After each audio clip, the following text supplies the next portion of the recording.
కాసేపట్లో మంత్రులతో సీఎం రేవంత్ రెడ్డి సమావేశం కానున్నారు. పలు కీలక అంశాలపై సీఎం రేవంత్ చర్చించనున్నారు. ధాన్యం కొనుగోలు, పంట మార్పిడిపై చర్చించనున్నారు.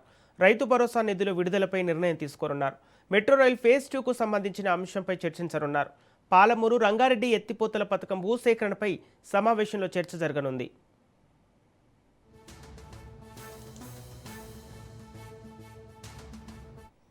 ఇదే అంశానికి సంబంధించి పూర్తి డీటెయిల్స్ మా ప్రతినిధి సునీల్ లైవ్ ద్వారా అందిస్తారు. సునీల్, సీఎం రేవంత్ మంత్రులతో సమావేశం కావడం తెలుస్తుంది. అయితే ఈ సమావేశంలో ఎలాంటి అంశాలు చర్చించే అవకాశం ఉంది? సంపత్ మరి కాసేపులోనే ముఖ్యమంత్రి రేవంత్ రెడ్డి అధ్యక్షతన సచివాలయం వేదికగా అటు మంత్రులతో అందుబాటులో ఉన్నటువంటి మంత్రులతో ముఖ్యమంత్రి రేవంత్ రెడ్డి సమావేశం అన్నారు. ఈ సమావేశంలో అనేక అంశాలపై కూడా చర్చించి కీలక నిర్ణయాలు కూడా తీసుకునే అవకాశం ఉంది. ముఖ్యంగా మెట్రో రైల్ ఫేజ్ 2 కు సంబంధించిన విషయంలో ఇప్పుడే ముఖ్యమంత్రి రేవంత్ రెడ్డి గతంలో కిషన్ రెడ్డి, కేంద్ర మంత్రి కిషన్ రెడ్డికి లేఖ రాయడంతో ఐఆర్ఎఫ్సికి సంబంధించినటువంటి నిధులు, పెండింగ్ నిధులు బకాయిలు వెంటనే విడుదల చేసే విధంగా ఢిల్లీకి ఒక మంత్రుల బృందాన్ని వెళ్లి అక్కడ రైల్వే శాఖ మంత్రిని కలిసి విజ్ఞప్తి చేయాలని ఇప్పటికే రాష్ట్ర ప్రభుత్వం నిర్ణయించింది. దీంతో పాటు రైతు భరోసా నిధులకు సంబంధించిన విడుదలకు సంబంధించిన అంశాలపై కూడా చర్చించి నిర్ణయం తీసుకునే అవకాశం ఉంది. ఇక పాలమూరు రంగారెడ్డి ఎత్తిపోతల పథకానికి సంబంధించిన భూసేకరణ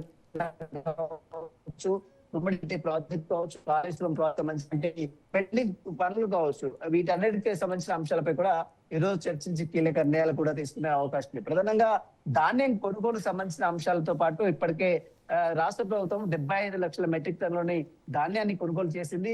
అయినప్పుడు కూడా కేంద్రం కేవలం 50 లక్షల మెట్రిక్ టన్నులు మాత్రమే కొనుగోలు చేస్తుంది. మిగిలినటువంటి 25 లక్షల మెట్రిక్ టన్నులు ఎప్పుడు కొనుగోలు చేస్తుందన్న అంశంపై కూడా ఈ సమావేశంలో చర్చించి కీలక నిర్ణయం తీసుకునే అవకాశం ఉంది. దీంతో పాటు ఇప్పటికే కాళేశ్వరం అవకతవకలకు సంబంధించిన అంశంతో పాటు మరోవైపు విద్యుత్ అవకతవకలకు సంబంధించిన అంశంపై కూడా ఇప్పటికే రాష్ట్ర ప్రభుత్వం సిబిఐకి సిఫార్సు చేసింది. సిబిఐ చేత దర్యాప్తు జరిపించాలని రాష్ట్ర ప్రభుత్వం నిర్ణయం తీసుకుంది. కానీ ఇప్పటికీ 10 నెలలు గడుస్తున్నప్పుడు కూడా సిబిఐ దీనిపై ఇప్పటి వరకు కేసు నమోదు చేయకుండా తాత్పర్యం చేస్తుంది. కాబట్టి సిబిఐ డైరెక్ట్ ని కలిసి ఒక టీం మొత్తం కూడా ఎక్కి అక్కడ అందరినీ కూడా దీనిపై ఒత్తిడి తీసుకొచ్చే ప్రయత్నం అయితే తెలిసింది. మరోవైపు ప్రధాన ప్రతిపక్ష నేతలు చేస్తున్నటువంటి ఆరోపణ కావచ్చు, ఎదురుదాడి కావచ్చు, ఇవన్నీ ఏ విధంగా తిప్పికొట్టాలి, ఏ విధంగా దాన్ని రెస్పాండ్ కావాలనే అంశాలపై కూడా ఈ రోజు మంత్రుల సమావేశంలో చర్చించి కీలక నిర్ణయం కూడా తీసుకున్న అవకాశం ఉంది.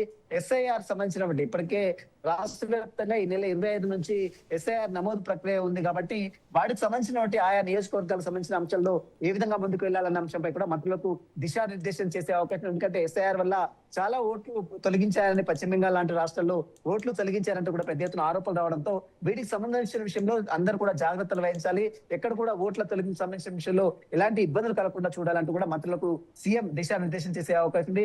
ఇక ఈ విద్యాశాఖకు సంబంధించిన అంశాలతో పాటు ప్రస్తుతం రాష్ట్రంలో పరిపాలన సంబంధించిన అంశాలు, సంక్షేమ పథకాల ఏ విధంగా అమలు అవుతాయి, వీటన్నిటికి సంబంధించిన అంశాలపై కూడా ముఖ్యమంత్రి రేవంత్ రెడ్డి ఈ సమావేశంలో చర్చించి కీలక నిర్ణయం కూడా తీసుకునే అవకాశం. మరి కాసేపులోనే ముఖ్యమంత్రి రేవంత్ రెడ్డి అధ్యక్షతన మంత్రులు సచివాలయం వేదికగా మంత్రులందరితో అందుబాటులో ఉన్నటువంటి మంత్రులతో సమావేశం కూడా స్టార్ట్ అయ్యే అవకాశం సంబంధం.